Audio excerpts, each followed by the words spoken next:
very sadly that how people are bluffed. We are having Seerat Jalsas and we are promoting everything against Seerat, against the teachings of Nabi sallallahu alaihi wasallam.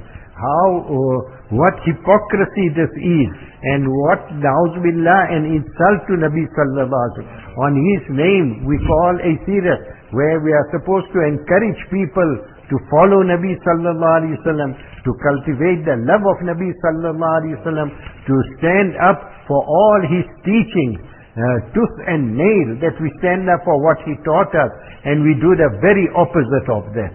Nabi alayhi salatu wasalam, his whole life mission amongst all the others was to give honor to the woman, that Jannat lies under the feet of the woman. And how many ahadith of the value of woman, and today we throw them out as dirt into the filthy garbages of the universities, and we throw them out there for everyone to trample upon them, and everyone to disrespect them and use them as they want to, no matter how, whether people without iman can also use them, and use them in haram ways also. This is what we are encouraging. So we have to, and then all this, so much things, so many, all discussions, all clouded to prove one point, and that is also a false point, that you must not suffice on dua. You must make all efforts also, and nobody ever stop people making asbab, having asbab, and using means, and said you must just only make dua, and to use asbab and trust on your asbab, that is shirk, that is totally haram. And if a person only makes dua also, and he does not use asbab, more than enough cases, people ran huge families without using asbab. When Allah says, La nas'alukum rizqa, nahnu narzuqukum, we will feed you. Illnesses, severe illnesses, with du'as were all remedied. But we are sunnah to use asbab. We advocate that use your asbab, but dua is much more superior, and amal are much more superior. So we must not be misled, and the way these things are presented, many a good person also thinks that what is being said is correct. And then with regard to relationship with non-Muslims, what our relationship must be, that is explained so much and in so much detail, that how much, for what reasons can we we relate with them, we have relationships, business for example, all other matters, and then what it is said, that we are being stopped from even giving da'wat to non-Muslims, that we are not supposed to mix with them at all. Who in the world ever said that? When the hukam and command of tabligh is basically to give non-Muslims da'wat. And that was the mission of Nabi alayhi salatu wasalam and the Sahaba, and that has been carrying on all the time.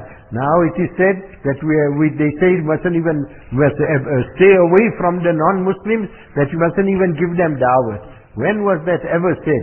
So the kalimatu haqqin urida bihil batil, that using all the right arguments for the wrong purposes, and trying to prove the wrong things. And clearly ulama have written, in fact, one Jalsa theme of ours, what are the limitations of maintaining relations with these people. Also we know when the looting of KZN, the first people who were acknowledged who were there, people of Hazrath, and they were giving, and how the non-Muslims appreciated all the help that was given. And not only that, everywhere in the whole country, the Muslims were helping and giving. But unfortunately, when these minds go so warped, then a person can't see day from night. He can't see white from black. He can't today see man from woman. Today the whole mixture is that a man is a woman, woman is a man. Same sex, everything same sex. So different. And man can't see and he marries a man. He couldn't see it's a man. And a woman couldn't see it's a woman and she marries a woman. And the object, one of the major objects of marriage is children. A woman, but a woman, where they going to get a child? and a man with a man, where they go? But this is being promoted that we are enlightened and we are trying to lead you, and it is all for shaitaniyat,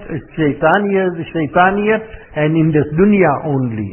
Also at the same time, let us not forget that perhaps the moon be sighted tonight, though it looks difficult, but tomorrow night if it's not sighted, then it will be the 1st of Rajab. 1st of Rajab is a very Mubarak night. Du'as we should engage in, and it heralds in the first month of the Ashur-e-Hurum, the sacred month. And the month of Rajab, like all the sacred months, are very, very valuable. Let us try and do as much good as we can, and stay away from haram and guna totally. Not only in the month of Rajab, throughout the year, but particularly in these, which will be followed with Rajab, Shaban then, and then Ramadan. Then Shawwal comes, and Zulqa'dah, and Zulhijjah, and Muharram. This is the time now, the season is starting. For those lovers of Allah, and those who want to make their akhirat, this is the ideal occasion.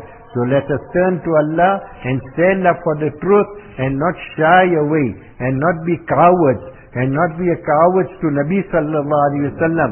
And that I don't want to say anything, it will cause ill feelings. And the ill feelings we are causing to Nabi sallallahu alaihi wasallam, and we are going against the commands of Allah. Allah guide us all to righteousness.